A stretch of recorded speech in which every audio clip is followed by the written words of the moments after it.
In 2018, I imposed historic tariffs on foreign steel, and the results were amazing. You wouldn't have this plant right now if I didn't put on 25 and 50% tariffs. They were dumping steel, as you know, from China and from all over the world. They were dumping it all over our country, dumping it.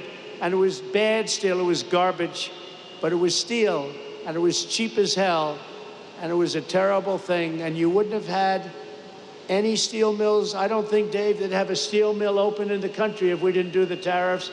And it was just in time. It was just in time. They were closing up as fast as you can count. In a few short years, domestic steel production surged by more than 10 million tons. Imports from your foreign competitors dropped by 24% almost immediately. And more than $15 billion of investment poured into American steel throughout the United States, all because you had a president who stood up for our steel workers and put America first. I'm very proud of that one. Stood up for everyone else. And the greatest president ever, Donald J. Trump.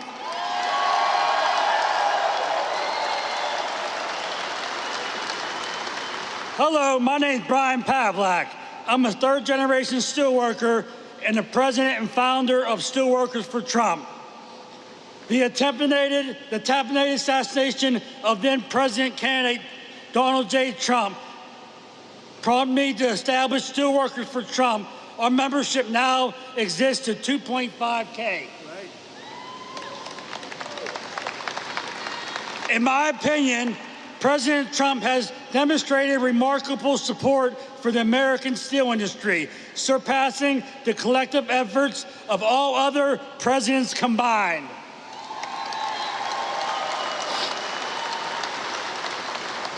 Through tariffs, he has fought to keep steel being made in America rather than being dumped onto us by China.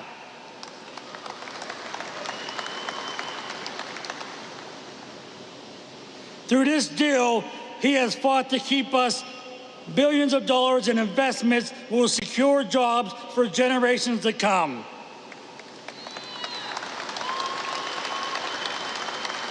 Thank you, President Trump, for your commitment to revitalizing the American steel industry and restoring its greatness and in making American steel great again.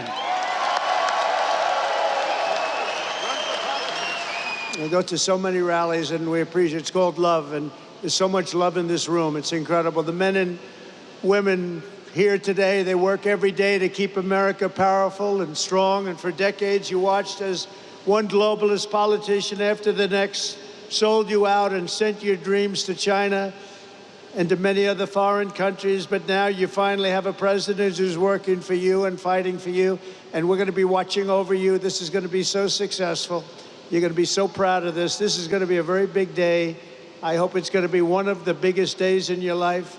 I don't want it to be the biggest, you know. You got married, you had children. I guess we got to give that to them and give that to you. But this is going to be truly one of the biggest days in your life. I feel sincerely, I have such confidence in this group of people. Since my election, we've created nearly 500,000 new jobs, including 10,000 manufacturing jobs, and those numbers are going through the roof. We're going to have close to $11 trillion invested in new investments in the United States, and you can look at other years. There's never been anything like that. And by the way, that's essentially in 2 months, not 4 months, because it took me a little time to get acclimated.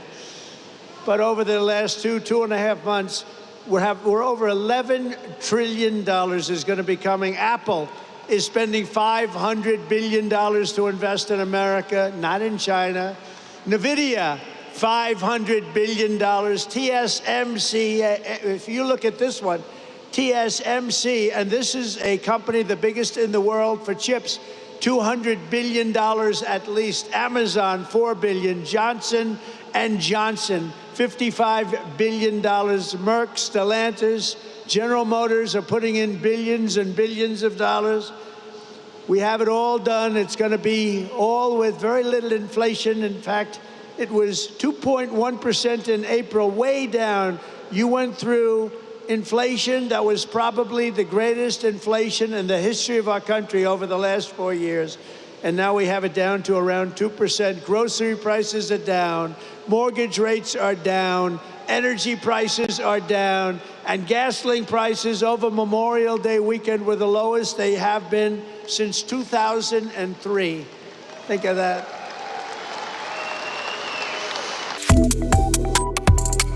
Subscribe to Oneindia and never miss an update.